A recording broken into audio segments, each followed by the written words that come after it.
Buenas tardes a todos. Les doy la bienvenida al seminario BIO, este espacio que abre el Departamento de Ingeniería Biomédica para compartir la investigación que se realiza dentro del departamento y temas de investigación afines a nuestra comunidad.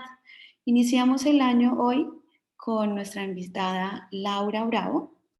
Laura es ingeniera biomédica con maestría en Ingeniería Biomédica de la Universidad de los Andes. Desde hace 4 años trabaja con el grupo Biomedical Computer Vision de la Universidad de los Andes y desde el año pasado es investigadora de Sinfonía, el Centro para la Formación e Investigación en Inteligencia Artificial de Uniandes. Laura, quien ha sido asesorada por nuestro profesor asociado Pablo Arbeláez, es ganadora de la beca Fulbright para sus estudios doctorales y hoy nos va a dar la charla Inteligencia Artificial y Cirugía Asistida por Robot. Laura, perdón, te damos la palabra, puedes empezar. Hola a todos, gracias Ana María. Sí, exactamente esa soy yo, Laura. Les voy a hablar de lo que hemos estado trabajando con el profesor Pablo y el equipo durante la maestría y un poquito después. Entonces, algo cortico de mí. Llevo trabajando con el grupo 4 años y ahorita somos parte del Centro Sinfonía. Ya, entonces, uno tiene diferentes tipos de cirugía abierta, cirugía laparoscópica y después de eso inventaron la cirugía asistida por robot. Y esta cirugía ha creado muchas ventajas para los cirujanos, entonces se presta para telemedicina, ha reducido muchas de las complicaciones que trae la cirugía laparoscópica, es más fácil navegar y manipular los instrumentos y además puede escalar o aumentar las habilidades de los cirujanos. Por ejemplo, si es una tarea muy fina, pueden escalar los movimientos grandes para que parezcan pequeños. Entonces, pues eso ha sido muy bueno, pero por ahora este robot todavía no es un asistente autónomo durante la cirugía. ¿Y eso qué implicaría? Pues se podría tomar todos los planes que se hacen antes de una cirugía y superponerlos con realidad aumentada en la imagen que se está viendo para poder entender mejor la relación entre lo que se iba a hacer y lo que se va a hacer ahora. Uno podría manejar en tiempo real las complicaciones que surgen como un sistema de alerta que sucede durante la cirugía. Y también hay otras cosas de medicina personalizada que se podrían hacer si uno tuviera un robot autónomo, asistente. Entonces, lo que queremos hacer es intentar acercarnos a este objetivo del robot autónomo, el asistente robot autónomo. Pero entonces, antes de eso, toca pensar en las tareas más sencillas que tenemos que resolver primero. Entonces, si tenemos una imagen como esta de acá, vamos a ver muchas imágenes quirúrgicas, pues no tantas, pero para que nos impresione. Y tenemos esta imagen y segmentar implica que queremos el resultado que está acá a la derecha. Entonces queremos que todos los objetos de cierta categoría, saber dónde están y qué píxeles pertenecen a ellos. Entonces, por ejemplo, acá en azul están los instrumentos de la imagen. Esta es una imagen de riñones, entonces esta cosa azul es un riñón y estas son grapas quirúrgicas y esto es hilo. Entonces queremos lograr ubicar y localizar espacialmente en la imagen los elementos de interés. Entonces, esta es una primera tarea que ayuda a todas estas otras cosas más avanzadas que podría hacer el robot. Entonces, si uno pudiera resolver esto muy bien, ya facilita mucho más las tareas que siguen. Entonces, originalmente dijimos, podemos pensar en todos los elementos importantes que hay durante una cirugía, pero primero, la cosa más sencilla sería intentemos que el robot se pueda reconocer a sí mismo, que pueda reconocer los instrumentos que está manipulando la imagen. Entonces acá tenemos 2 imágenes de ejemplo y esto se llama segmentación semántica. No solo queremos decir estos son instrumentos en general, sino que vamos a decirles estos son ciertos tipos de instrumentos específicos, que es de hecho la tarea más interesante acá de segmentación, porque si se fijan, usualmente acá tenemos imágenes que son rojas o pues rosaditas y con sangre, y los instrumentos son cosas plateadas en esas imágenes, entonces no son tan difíciles de encontrar. Lo más difícil es saber qué tipo de instrumento es del que estamos hablando. Entonces, les voy a hablar un poquito de las cosas que les voy a presentar en la presentación. Entonces, primero les voy a contar de esta competencia en la que participamos, que es precisamente de segmentar instrumentos quirúrgicos. Después les voy a hablar del método que surgió a partir de esa competencia y de las cosas que descubrimos y mejoramos. Les voy a hablar de lo que estamos trabajando ahorita, que es más hacia entender las cirugías de forma como procesos que ocurren a largo tiempo. Entonces, les voy a hablar de eso y les voy a hablar de la competencia en la que participamos este año, el año pasado, y de la base de datos en la que estamos trabajando ahorita. Entonces, primero empecemos por la primera competencia. Entonces, acá en esta competencia participamos con Cristina González y el profesor Pablo, y la tarea era encontrar los instrumentos en videos quirúrgicos. Entonces, esta es una competencia que se hace anualmente con la conferencia más grande que hay de análisis de imágenes médicas, que se llama MICAI, y esta competencia se llama Endoscopic Vision.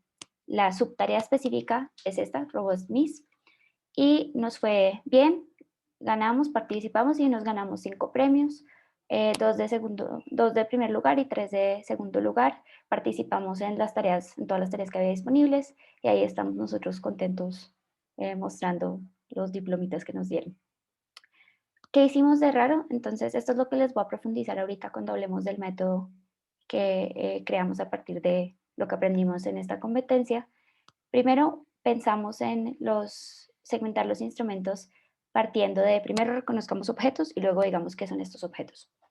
Y la segunda cosa que hicimos fue que modelamos el problema teniendo en cuenta que esto es una cirugía que ocurre durante el tiempo. Entonces, las cosas que uno dice que suceden ahora tienen que ver con las cosas que han sucedido en el pasado. Entonces, tener en cuenta esa consistencia en el tiempo para poder entrenar mejor nuestros métodos. Entonces, acá en particular, en competencia lo que hicimos era que teníamos clips de videos y solamente el último frame estaba anotado. Solo el último frame sabíamos cuáles eran los instrumentos presentes y dónde estaban.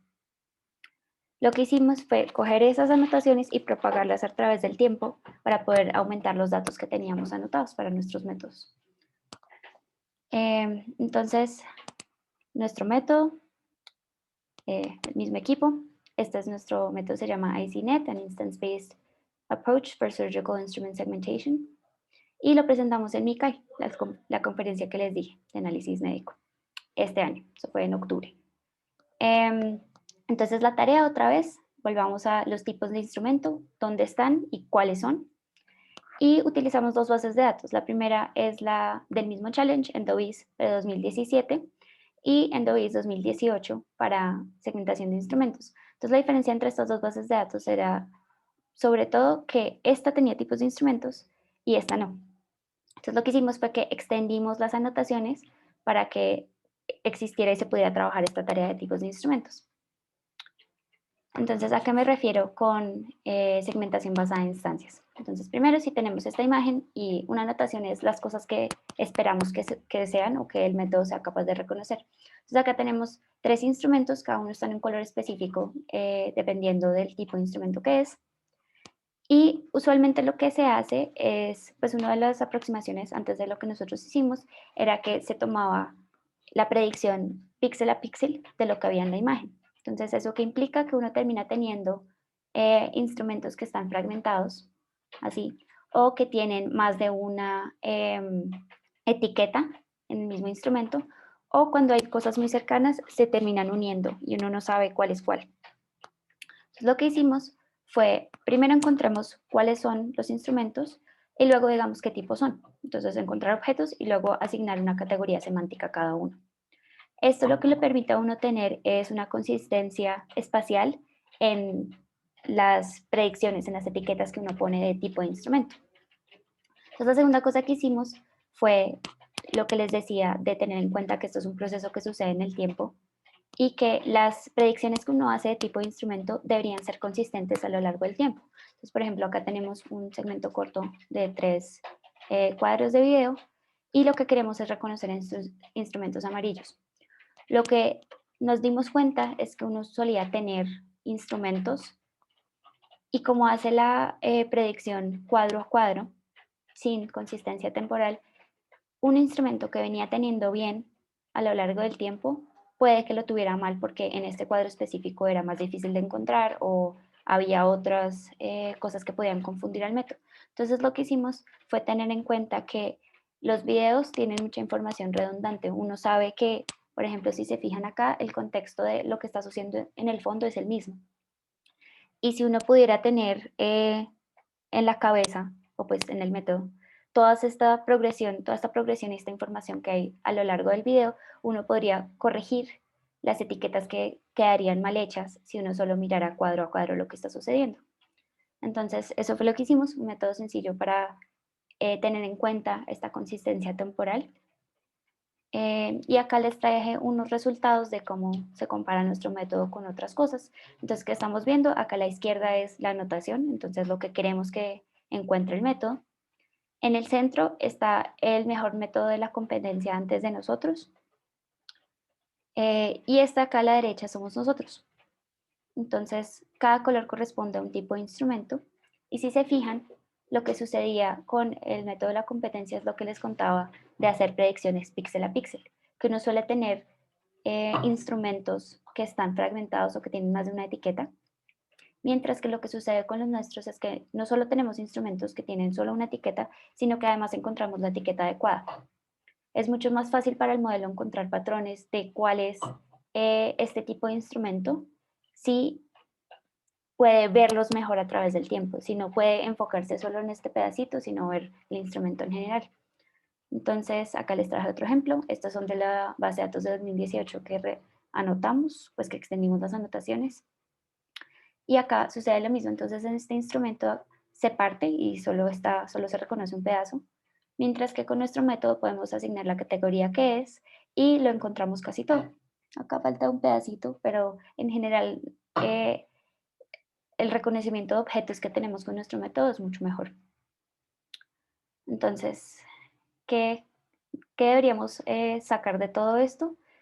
Que nuestros resultados muestran que partir de este problema y abordarlo como un problema de segmentación basada en instancias es muy efectivo, que como tenemos en cuenta esto de la consistencia temporal, podemos eh, beneficiarnos del hecho de que los datos son secuenciales y que les dimos, pues hicimos unas anotaciones adicionales y usualmente pues en este problema en ese momento no había muchos datos para estudiarlo, entonces pudimos aumentar los datos que hay para la tarea y que pues estamos cada vez más cerquita de esta idea que les contaba al comienzo de que queremos hacer un robot autónomo. Entonces todavía el método no es perfecto, pero estamos resolviendo de a poquitos las tareas.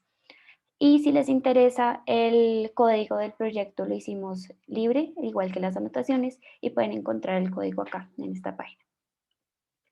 Entonces, ahora de qué les voy a hablar. Entonces, de la cirugía, entonces estos son, ya entendimos el concepto local de lo que está sucediendo en una cirugía, queremos saber qué sucede cuando uno mira la cirugía como un proceso muy, muy largo. Entonces, entender las cirugías como completamente.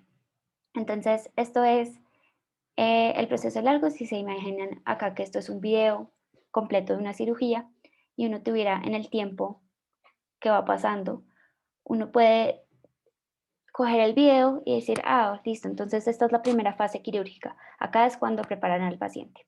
Luego, acá es cuando empiezan a separar los tejidos y encontrar las estructuras de interés. Después, no sé, extraen el órgano que quieren extraer y después suturan y cierran al paciente. Entonces, esas podrían ser las fases quirúrgicas.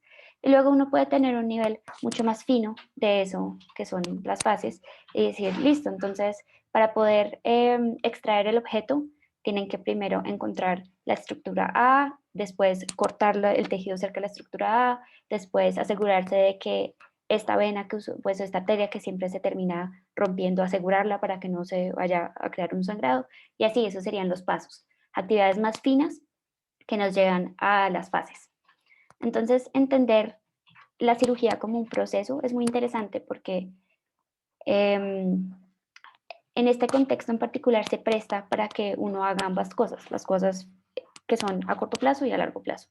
Entonces, como estuvimos abordando esto, fue que este año participamos, entonces expandimos el equipo, ahora tenemos a Paola Ruiz, Natalia Valderrama y a Isabel Hernández, juntas con el equipo que teníamos antes, y participamos en 2 competencias de estas mismas Endovis de este año, en cirugías de cataratas y en videos de entrenamiento. Entonces, estas imágenes dan impresión porque son imágenes en que introducen objetos en los ojos. Y el objetivo de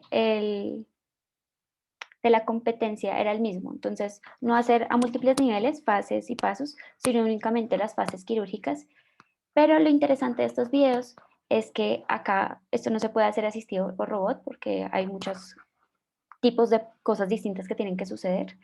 Entonces, estos videos son laparoscópicos y pues, bueno, pues no laparoscópicos porque son en el ojo, pero bueno, son con los cirujanos directamente manipulando las herramientas y eso lo que se presta es para que haya mucha variedad de herramientas. Entonces, si en los videos anteriores teníamos 8 tipos de instrumentos, acá empezamos a tener 20, 25, lo cual hace que sea más interesante ver qué está pasando.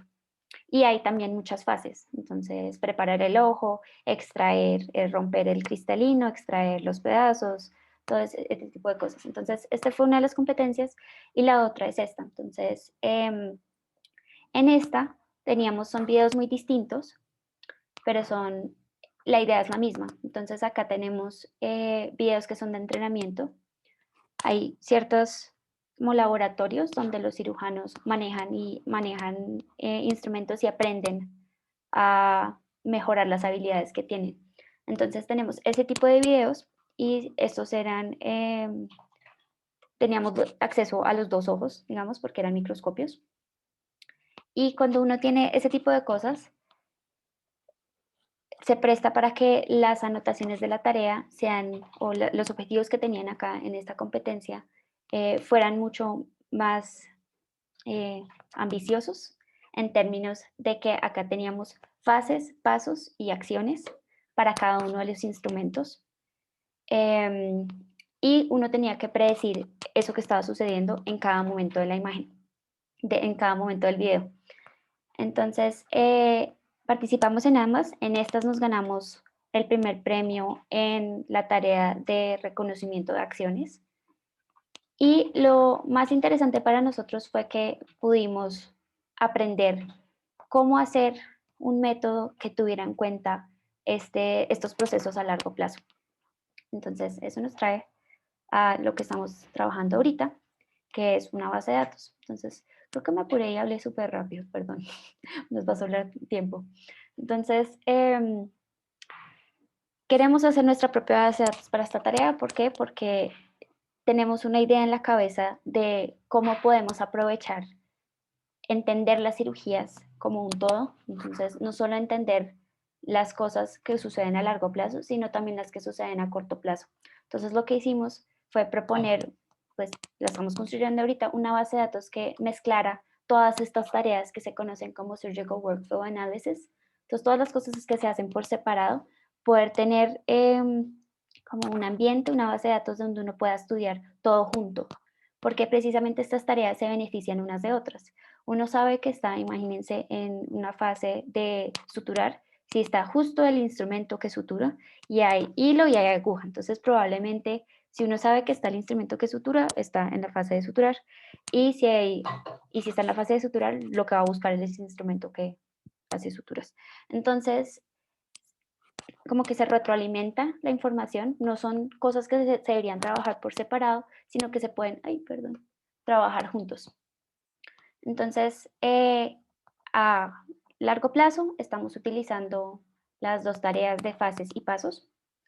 Y para esto nos aliamos con la Fundación Santa Fe de Bogotá, con los doctores Caicedo Fernández y Jessica Santander. Entonces ellos nos están ayudando con la definición de cuáles son estas fases y pasos quirúrgicos de acuerdo a qué debería ser un cirujano y qué están viendo y las cosas de su experticia como cirujanos. Y nosotros estamos enfocándonos en lo que le sigue a eso, que es cómo entendemos la cirugía a corto plazo. Entonces acá tenemos la localización de los instrumentos, los tipos de instrumentos y queremos para cada uno decir qué acción se está haciendo. Entonces lo interesante cuando uno piensa en acciones quirúrgicas, fases, pasos o acciones, es uno cómo define eso para un video. Entonces, ¿cómo sabe uno efectivamente cuándo empiezan y cuándo terminan? Entonces, para estas, los doctores lo que están haciendo es teniendo en cuenta como una lista de cosas que uno chulea y sabe que terminó esa parte de la cirugía. Entonces se basan en pues partes anatómicas importantes y procesos que terminan. Y precisamente esos procesos ayudan a definir los pasos. Y por nuestro lado, las acciones, entonces lo que hicimos fue definir acciones atómicas. Entonces lo interesante de las acciones atómicas es que uno dice, si yo tuviera un vocabulario de todas las tipos de acciones, longitudes, cosas que uno pudiera tener de acciones, las atómicas serían las más pequeñas que puedo definir, que están en el tiempo y que no hay confusión de cuándo empiezan o terminan porque son cosas muy cortas. Entonces, por ejemplo, sostener un tejido. Entonces uno sabe cuándo empieza y cuándo termina. Y este tipo de acciones atómicas lo que le permiten a uno es componer, hagan de cuenta que esas son las palabras o las letras y estamos componiendo palabras y vocabulario grande de acciones y pues de lo que sucede en la cirugía. Y eso lo estamos haciendo cuadro a cuadro con algunos de los cuadros del video, porque si se dan cuenta es pesado tener que hacer esto para todos los instrumentos, todos los cuadros. Y además, usualmente uno tiene 30 cuadros por segundo, las cosas no cambian tanto en, en un segundo. Entonces, el periodo que uno estudia es un poco más grande, de varios segundos o minutos, dependiendo de cómo suceda. Lo estamos haciendo varios segundos. Entonces, precisamente esta base de datos estamos en el proceso de construirla y pues nos pueden ayudar si quieren. Somos el proyecto que inauguró la nueva plataforma colaborativa de anotaciones de Sinfonía. Entonces, acá está el link a la plataforma y lo que estamos haciendo es recoger estas anotaciones y si bien esta primera parte tienen que hacerlas cirujanos y personas que saben de lo que está sucediendo en la cirugía. Este tipo de cosas, de acciones y de pues, acciones atómicas y de instrumentos, uno se puede entrenar para hacerlas. No tiene que ser un profesional de la salud para poderse entrenar. Entonces, para invitarlos a ayudarnos, hicimos un manual de muchas imágenes y de cómo se debería hacer el proceso y de qué cosas hay que tener en cuenta. ¿Cómo hacen para participar? Solo tienen que inscribirse, llenar un formulario y les creamos una cuenta y nos empiezan a ayudar. Entonces, esta es la primera base de datos de su tipo en el mundo y pues es muy interesante que es hecho por colombianos con datos colombianos. Entonces, tenemos dos tipos de tareas en las que nos pueden ayudar. La primera es detección de instrumentos, entonces, ¿dónde encontrarlos en la imagen? Lo que van a ver son imágenes así, donde están los instrumentos y uno agrega estos recuadros que cubren cada uno de los instrumentos. La segunda tarea que tenemos son para cada instrumento que está en el recuadro. Tenemos entonces acá la imagen, el instrumento al que nos referimos y tenemos un pequeño video de 3 segundos que se centra en este cuadro del video para podernos dar un contexto de qué está sucediendo. Entonces, para este instrumento que estamos seleccionando hay que cumplir dos cosas. Entonces, primero decir qué tipo de instrumento es y después anotar las acciones atómicas que están sucediendo. Entonces, por ejemplo, acá el instrumento está sosteniendo el tejido y está alándolo. Entonces, ahí anotamos esas dos acciones. Y de nuevo, todo esto se puede hacer con práctica y con el manual que hicimos y también hicimos un tutorial si nos quieren ayudar. Y también tenemos pues una tabla de posiciones si quieren ver cómo mejoran a través del tiempo. Y ya, entonces, sí estuvo como corta, perdón. Para más información, este es mi correo.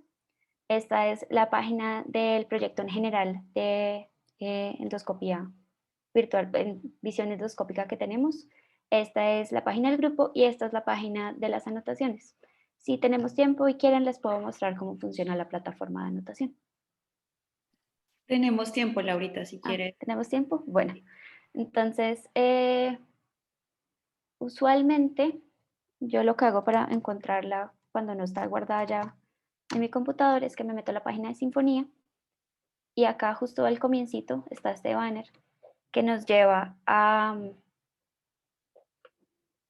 bueno, está como lento mi internet, pero a esta página de cómo ayudar a la ciencia colombiana con nuestros proyectos de anotación. Entonces acá nos lleva a dos vínculos. El primero es Aprende a anotar, que es donde está la guía que hicimos.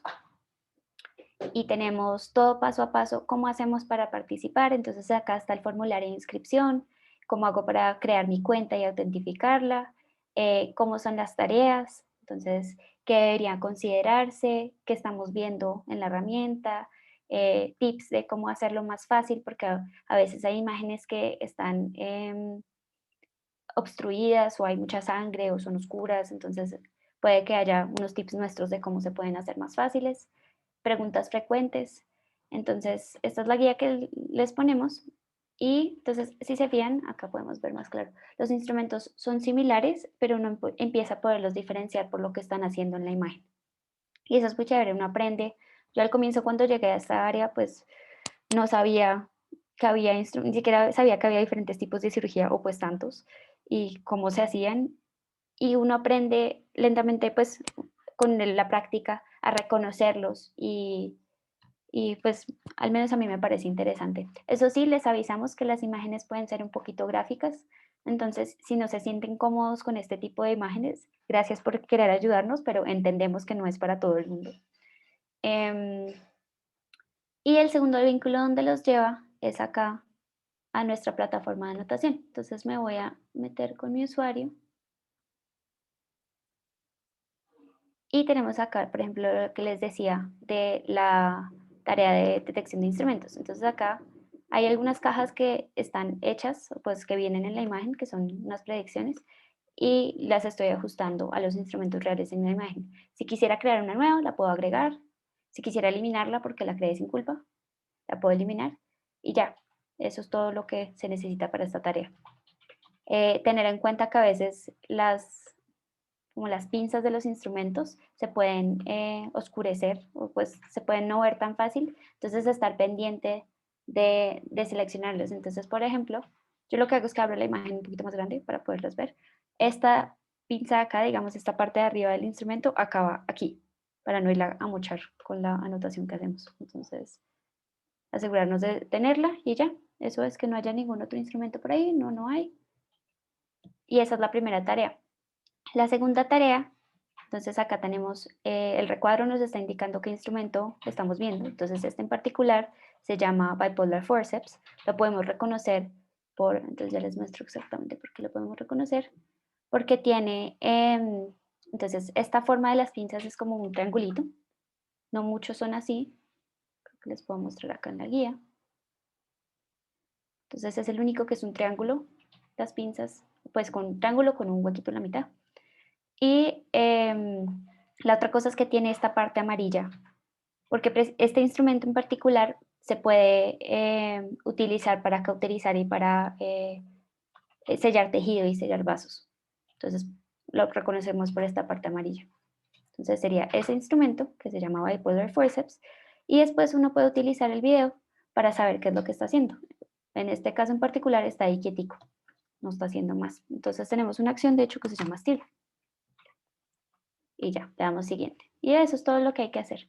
Las acciones que están definidas y que definimos en la base de datos están acá explicadas y tenemos algunos ejemplos de cómo se pueden entender y si llegan a tener dudas de, ay, no estoy muy seguro de esto que es, me pueden mandar un correo y yo les ayudo.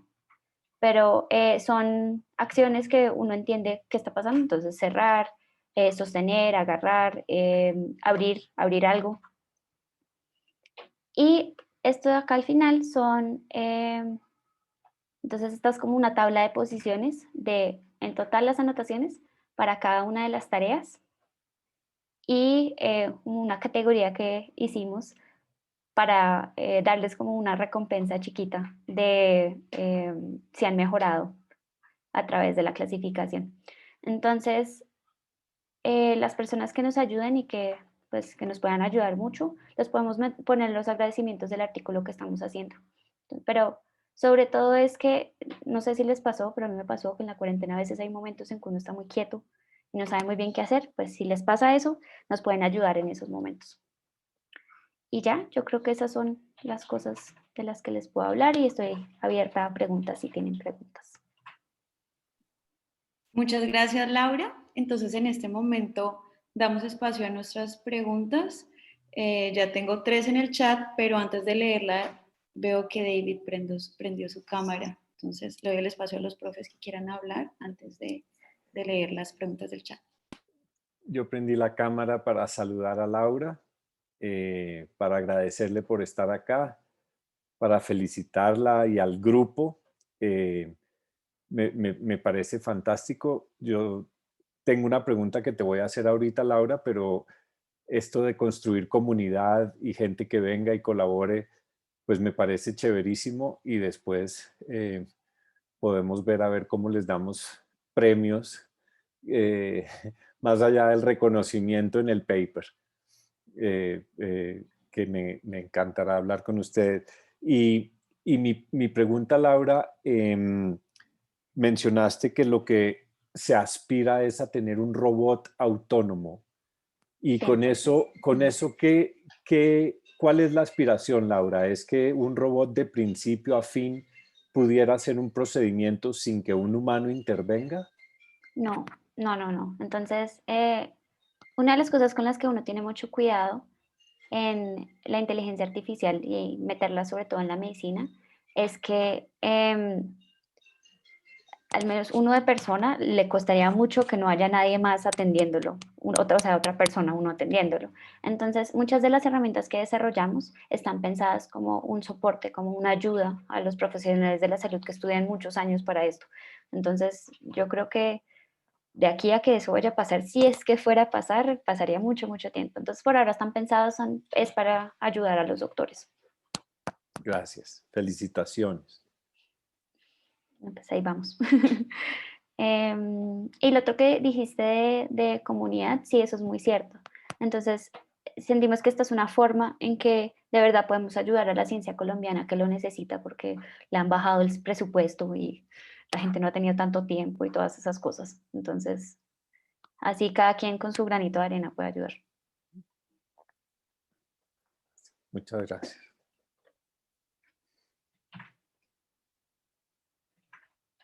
Bueno, entonces doy inicio a a leer las preguntas del chat. Me dice Geraldine Cuellar, ¿la diferencia entre el método de la competencia y el tuyo es la temporalidad? Entonces, los dos aspectos importantes de hacerlo basado en instancias y hacerlo en temporalidad fue cómo utilizamos la temporalidad.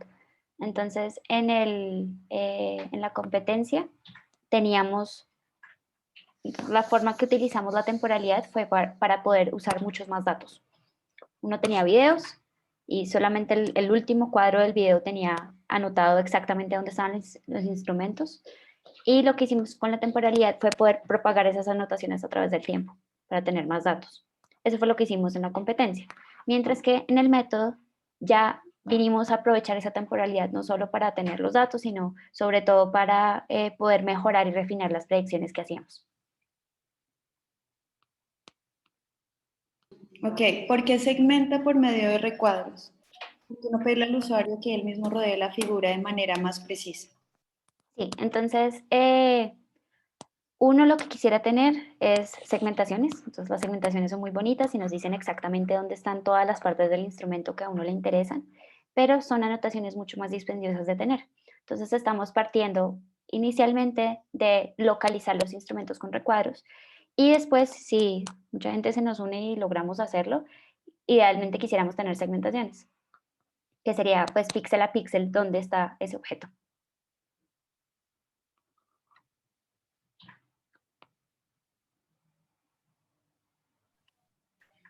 ¿Cualquier persona puede colaborar con las anotaciones? Sí, cualquier persona. Y originalmente, pues yo ni sabía exactamente qué estaba pasando, ni cómo eran las acciones porque las diseñamos nosotras, ni exactamente cómo estaban los instrumentos. Uno va aprendiendo eso. Cualquier persona nos puede ayudar, sí, solo se inscriben y les damos, hacemos una cuenta y ya. Está abierto a todo el mundo. Si yo quisiera ayudar, ¿hay un número de horas que me ocupará esta tarea? No, recibimos todo el tiempo que quieran darnos, o pues el tiempo que tengan disponible. Yo lo que hago es que empiezo a anotar entre las tareas que hago en el día. Entonces, es como una forma de descansar la cabeza y hacer algo ligeramente mecánico y más divertido. Pues a mí me gustan las cirugías. Entonces, uno puede anotar 5 minutos al día y ya con eso tiene, o pues 5 minutos cada, no sé, 3 horas y va empezando a amasar un montón de anotaciones. ¿Qué lenguaje de programación han utilizado para el entrenamiento? ¿Qué software? Python, MATLAB. Entonces, para los métodos, lo que utilizamos son, creamos modelos que son redes neuronales y la librería que nos gusta para eso se llama PyTorch, que está basada en Python. ¿Qué algoritmos han utilizado para el entrenamiento? ¿Se trata de detectar y luego segmentar las herramientas o instrumentos? Entonces, listo, entonces voy a hablarles de dos cosas separadas. Para la segmentación, que fue el método que creamos, entonces para ese partimos de uno que se utiliza usualmente para imágenes naturales, que hace segmentación y detección simultánea, que se llama Mascar CNN. Entonces partimos de ese y ese fue el que modificamos para agregarle el componente temporal. Mientras que para las otras tareas que estamos diseñando, entonces reconocimiento de fases, pasos, acciones, tipo de instrumento y creamos una tarea adicional que es todo junto, poder tener un método que lo prediga todo. Entonces, para eso, lo que uno hace es que diseña, como estamos proponiendo la base de datos, estamos tomando los mejores métodos para cada una de esas tareas, como se venían estudiando por separado hasta ahorita, los mejores métodos para cada una de las tareas y los estamos corriendo con, pues, cuando existan todos los datos en todos los datos.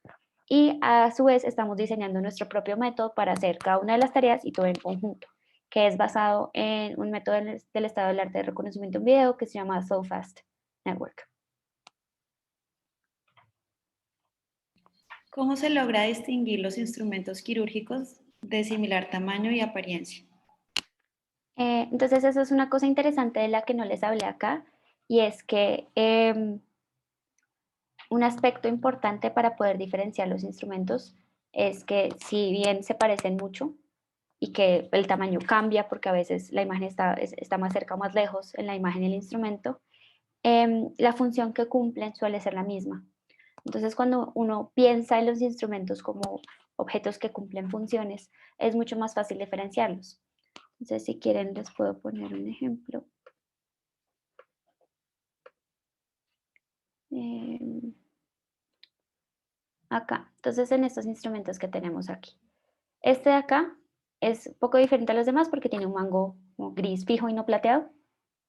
Y se utiliza para cortar, son unas tijeras. Entonces, siempre que uno ve a alguien cortando y también pueden cauterizar. Y hay humo en el video, usualmente son estas. Este, por ejemplo, solamente se utiliza para cerrar vasos y aparece muy de vez en cuando. Este de acá solo se utiliza para poner clips. Entonces, si ven, si uno empieza a entender, este es el que se utiliza para manipular las agujas y los hilos y hacer todas las partes de suturas. Entonces, si uno empieza a pensar en los instrumentos como objetos que cumplen funciones, es más fácil distinguirlos. Y de hecho tenemos otro trabajo, otra parte de la investigación en la que estamos trabajando que no les conté, que es segmentar los instrumentos basados en descripciones que tenemos para cada descripciones de los instrumentos en frases comunes y corrientes que hablan de la función de los instrumentos. Entonces, por ejemplo, se utiliza para cortar y cauterizar. Entonces sabríamos qué es este. Ese método es muy interesante porque lo que estamos haciendo es mezclar la información visual y la información semántica que está implícita en el lenguaje para procesar ambas cosas en conjunto y poder mejorar la segmentación. ¿Ustedes mismos desarrollaron la herramienta para hacer las anotaciones, la página web? Sí, una de las personas del equipo que es muy buena para eso, Cristina González, ella hizo casi todo eso, pero pues estuvimos pendientes en cómo hacer, cómo definir, sí, cómo definir las acciones y cómo quisiéramos que las cosas estuvieran puestas para que tuviera sentido para las personas que vinieran a anotar y todo ese tipo de cosas lo diseñamos en conjunto.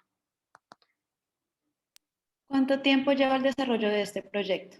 De pronto podrías explicarnos de forma general esos pasos básicos en proyectos de esa magnitud. Entonces, este proyecto en realidad es como una línea de investigación que tenemos en el grupo y la línea se abrió como parte de mi tesis de maestría. Entonces, tenía que encontrar un tema de tesis de maestría y me gustó la idea de segmentar instrumentos en videos quirúrgicos y desde ahí arrancamos. Eso fue hace como un poquito más de 2 años y de ahí de a poquitos hemos ido construyendo. Entonces, de hecho, la idea de tener las frases como funciones de los instrumentos y la parte visual de los instrumentos y mezclar eso junto. Esa fue mi propuesta de tesis de maestría. Lo que hemos estado haciendo ha sido mejorando eso y en simultáneo participando en las cosas. Entonces, entendiendo que las cirugías se prestan para muchas otras tareas, entonces entender procesos a largo plazo, entender cosas cortas, encontrar objetos, son muy versátiles y hemos ido expandiendo a cada una de estas otras tareas a medida que pasa el tiempo y vemos la oportunidad. Cada uno de estos proyectos, ¿cuánto se demora? Entonces, usualmente eso depende de qué tantas cosas quiere hacer uno durante el proyecto y qué tanto tiempo tiene de forma realista. Todos se han demorado, yo creo que periodos distintos. Este de la base de datos, por ejemplo, pues si alguno de ustedes ha trabajado recopilando bases de datos, suelen ser cosas un poco más largas porque hay que esperar a que el cirujano grabe el video, que acumule los suficientes para podernos pasar a nosotros, diseñar las tareas, anotarlos. Es una cosa un poco más larga. Y lo que hemos estado haciendo con las competencias es participar en simultáneo que hacemos otras cosas. Entonces, digamos, con la competencia ahorita del 2020, queríamos diseñar un método sabiendo que estábamos pensándolo para esta base de datos sin que la base de datos estuviera recogida. Entonces, trabajamos en las dos cosas en paralelo y eso ayuda a los tiempos. ¿Cómo participar en las competencias mencionadas? ¿Fue necesario utilizar algunos requerimientos de hardware especiales? Es decir, para el entrenamiento es necesario contar con mayor fuerza computacional, procesamiento. Ok, entonces en las competencias yo creo que es importante uno tener un equipo, uno solito es muy difícil. Cualquier persona puede participar en ellas, no solo se inscribe y le dan acceso a los datos y pues después si ve que le está yendo bien puede ir a la conferencia a participar. Pero en términos de la capacidad computacional que uno necesita, para estas cosas sí se necesitan GPUs. Entonces uno con su computador portátil le va a quedar difícil o al menos va a tener que poder planear con mucho tiempo las cosas, pero lo veo muy duro, sobre todo porque está precisamente compitiendo con otros grupos y otros equipos que tienen recursos mucho más amplios.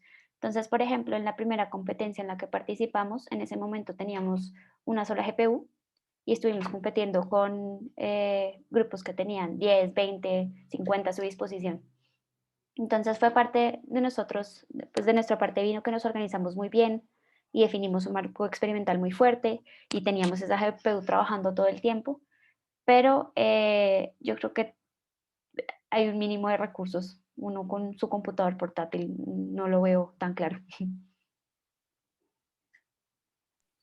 ¿Cómo podemos ser parte de Sinfonía además de las anotaciones? Entonces, acá está mi pedacito. Sinfonía es un centro grande que tiene asociado muchos profesores. Entonces, en particular, no sé cómo funciona cada uno de los profesores, pero con el profesor Pablo han llegado los estudiantes, entonces hemos llegado por los cursos que vemos el curso, nos encanta el curso y decimos, yo quiero hacer parte e intentamos hacer proyectos y nos interesamos mucho por el área, O creo que por otro lado es con proyectos específicos, pero yo no fui por ese camino, yo fui por el lado de los cursos. Entonces no estoy segura cómo funciona por ese lado. Y creo que con Sinfonía sí dependería de cada uno de los profesores que está asociado a Sinfonía. Hay profesores de muchos departamentos. Entonces eso también es bueno porque no necesariamente todo el mundo ve las clases de IBIO, eh, pues ven otras clases, entonces así desde su propia carrera pueden empezar a participar. ¿Han pensado en implementar Object Tracking? Sí, entonces parte del módulo de consistencia temporal que hicimos para el primer método fue partiendo de que uno tiene que saber. Entonces tenemos los instrumentos a través del tiempo y queremos, creo que tengo, si quieren déjenme ver, creo que tengo una figurita donde lo explicamos mejor. Ya.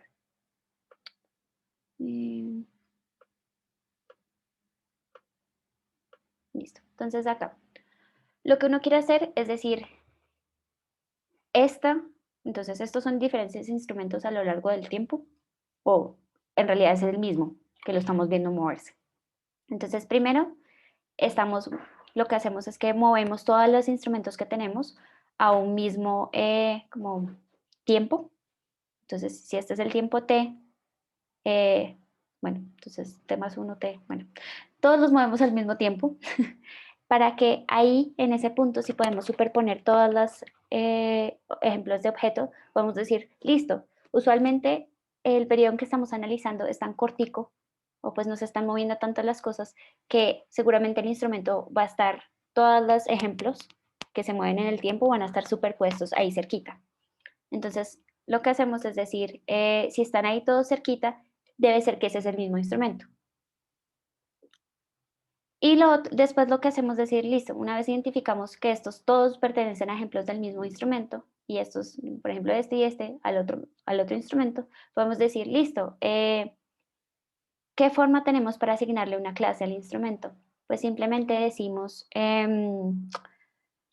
¿cuál es la clase más frecuente? O ¿cuál es la clase, la mediana de las clases que se predicen? Entonces, ese tipo de decisiones sencillas que uno puede hacer con la fuerza de los números, del número de ejemplos, hacíamos eso. Y eso es un tracking sencillo, porque entonces no es exactamente en tiempo real, pero uno sí tiene que poder seguir al instrumento a través del tiempo. Y si, pues, si eso les interesa, la forma que hacíamos de traer la anotación o pues la segmentación que teníamos de un tiempo a otro era mediante flujo óptico. Entiendo que la idea es entrenar un algoritmo para que realice una detección automatizada de los objetos, creando además un escenario para simulación. Y de esa manera, ¿cómo sería un sistema que apoya al cirujano? ¿En qué sentido? ¿Como navegación? Entonces, esas eran como las aplicaciones grandes de las que les hablaba al comienzo. Uno puede pensar en navegación con realidad aumentada. Entonces, por ejemplo, si uno tiene un examen que hizo, una resonancia con dónde estaba el tumor al que le está apuntando, y después viene al momento de hacer la cirugía y los tejidos y las personas se mueven y pues el tumor no está exactamente donde uno pensaba que estaba. Entonces lo que uno puede hacer es reconocer dónde está en el paciente, entonces si hay estructuras importantes, estoy en tal órgano o digamos que es un tumor en el riñón. Entonces si uno reconoce dónde está el riñón, hace una reconstrucción en 3 dimensiones de dónde podría estar según el examen que hizo antes, podría poner con realidad aumentada dónde está el tumor con las imágenes que uno está viendo y cómo se está moviendo. Entonces, en términos de navegación, se podría hacer así. Otra cosa podría ser un sistema de alertas de complicaciones que se vienen. Entonces, están sucediendo muchas cosas al tiempo y el cirujano tiene la cabeza en todas esas cosas, pero pues sería mucho mejor tener una alerta así como la alerta del computador cuando se le va a acabar la pila. Algo así, como está sangrando mucho el paciente en esta parte. Ojo, y ese tipo de cosas ya le quitan una carga mental a la persona que está haciendo la cirugía. Como ingeniero biomédico, el tema de programación o aplicar inteligencia artificial en el campo médico ha sido un reto. ¿Cuentan con estudiantes de otras carreras como desarrolladores de software? Entonces, en nuestro grupo en particular, Hemos tenido personas de ingeniería de sistemas o gente que hace doble de biomédica con sistemas. Creo que hay algunas personas de eléctrica que se iban a unir, no estoy segura. Pero en general todos somos biomédicos. ¿Y qué hemos estado haciendo? Pues aprendiendo juiciosamente las cosas que necesitamos para poder desarrollar nuestros propios modelos y entender qué está sucediendo. Y no por uno ser ingeniero biomédico no puede hacerlo. Es un poquito, requiere un poquito más de interés de uno para poder hacerlo, pero pues se puede hacer. La mayoría somos biomédicos. Ah, sí. Y después, por ejemplo, en mi caso, yo sé que aprendí muchas cosas pues haciendo y viendo y con algunas clases, pero como sé que me hacen falta como ciertos aspectos de la ingeniería de sistemas que sé que no sé. En particular, los doctorados a los que estoy aplicando son en Computer Science, para darme todas esas otras herramientas. Entonces, lo que uno puede hacer es, no necesariamente cuando entró a la universidad sabía exactamente a lo que se iba a dedicar, sino que lo fue descubriendo a lo largo del tiempo. Pues uno siempre puede hacer maestrías y doctorados y cosas para poderse encaminar a la cosa que quiere hacer a futuro. ¿Qué cursos ofrecidos por el Departamento de Ingeniería Biomédica son los indicados para entrar a esta área? Entonces, si no estoy mal, si quieres, Pablo, estás por ahí y me ayudas con lo de los cursos de la maestría en inteligencia artificial. ¿Será que está por ahí? Bueno, si no les puedo yo contar lo que sé. Ah, ok, listo. Entonces yo sé, no está por ahí, pues está ocupado. Entonces, de lo que yo sé y como yo empecé, fue precisamente con los cursos que dicta el departamento que están inclinados hacia esta área. Entonces, imágenes, pues análisis y procesamiento de imágenes, visión por computador, Advanced Machine Learning. Entonces, esos son los tres que son de la misma línea. Yo en particular vi imágenes, creo que en quinto semestre y fue una muy buena idea. Uno lo puede ver como un quinto o en séptimo, algo así, dependiendo del semestre en el que esté. Lo antes que lo vean mejor, porque así saben si esto les gusta y si les gusta pueden alcanzar a ver esas otras dos clases en el pregrado, que sería ideal. Em, ¿Y cómo empezaría? Entonces dicen, listo, yo quiero hacer parte del grupo, ¿cómo hago? Vean las clases, entonces vean imágenes, enamórense, trabajen duro, tengan un muy buen proyecto final, que el equipo docente que está usualmente se fija en esas cosas. Y a la gente que demuestra interés y es activa, pues lentamente se van haciendo parte del grupo. Entonces, semestre a semestre tenemos personas nuevas y eso es bueno porque empezamos a crecer el grupo o los que se van, llegan otros nuevos y así todas esas cosas. Y por ahí Cami contestó en el chat cosas que ella sabe más que yo, que creo que hay unos cursos y bio que uno puede ver o de educación continuada que uno también puede ver de esto, pero yo sí no sé tanto de eso.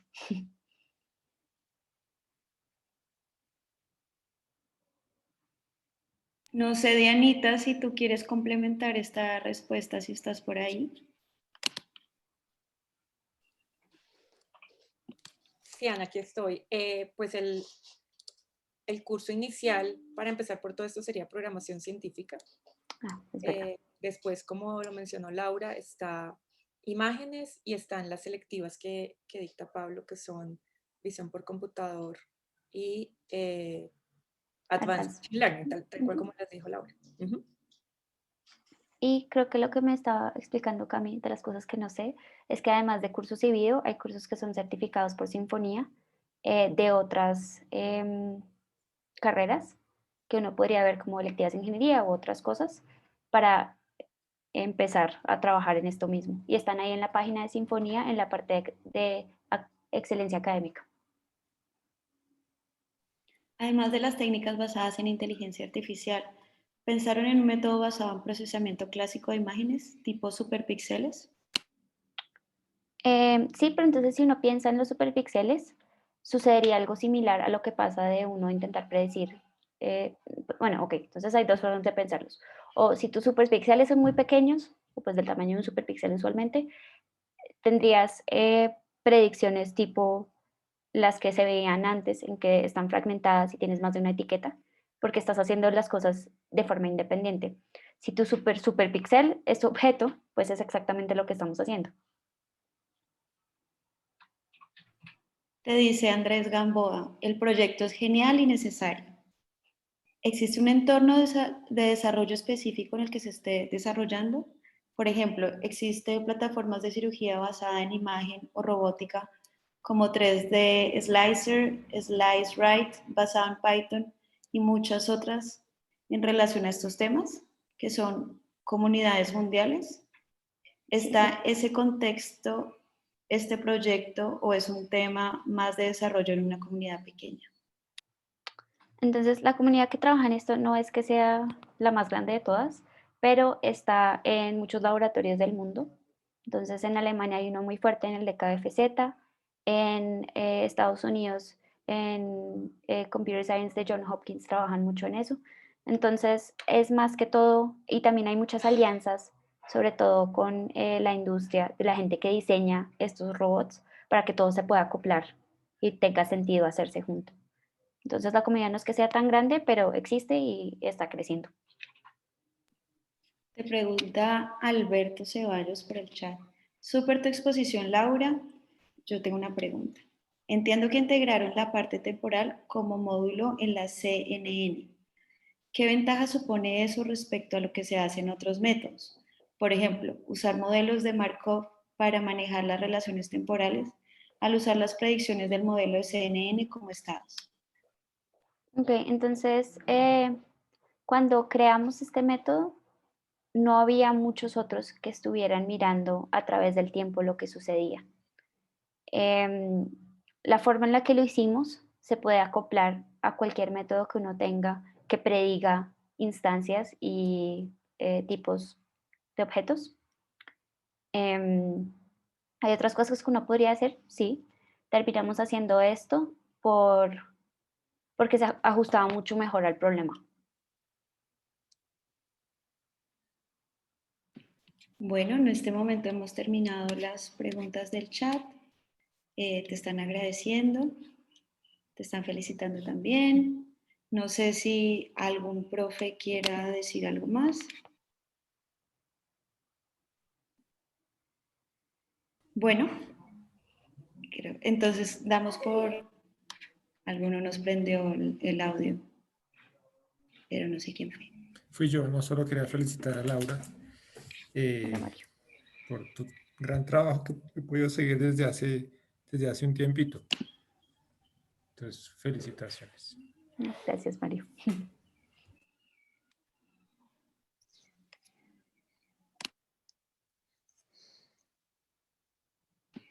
David, ¿quieres decir algo más? Ah, es No, que ya vi dije que mi te... parte, ya felicité a Laura. Laura, tal vez hacer los links disponibles para que Ana también los pueda distribuir. De hecho, yo ahorita que fui a Sinfonía sin tomar tu link, pero fui a Sinfonía para encontrar, porque hay un profesor, no, una persona en California que en algún momento dado me preguntó por anotaciones de imágenes y eso, y le quería compartir lo tuyo y no pude encontrar el link o cómo llegar a esa página. Entonces, si por favor me lo comparten, Listo. yo Sí, les... sí. ¿Lo puedes de pronto poner ahorita en el chat, Laurita? Eh, Igual en nuestra página también está visible y desde nuestras redes y bio. Y bueno, de pronto ahorita lo puedes poner aquí por el chat.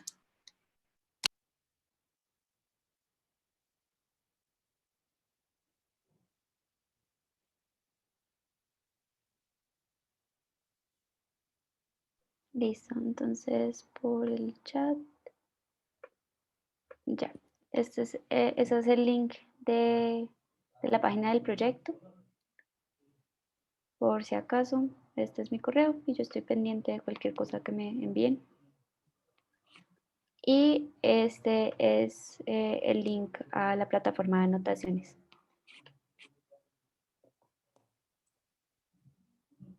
Ya, creo que eso sería. Eso es todo, Laura. Muchísimas gracias por abrir los seminarios y video de este año. Es muy interesante todo lo que nos acabas de compartir. Estamos muy orgullosos en el departamento de contar con investigadores como tú. Y a todos los espero cada lunes. Desde las 2 de la tarde vamos a tener un seminario diferente. Dentro de 8 días vamos a tener a un egresado como invitado. Pronto verán la publicidad. Entonces, muchas gracias por participar. No, con gusto. Que Muchas les vaya gracias. bien el resto de conferencias. Gracias, Laura. Felicitaciones. Gracias.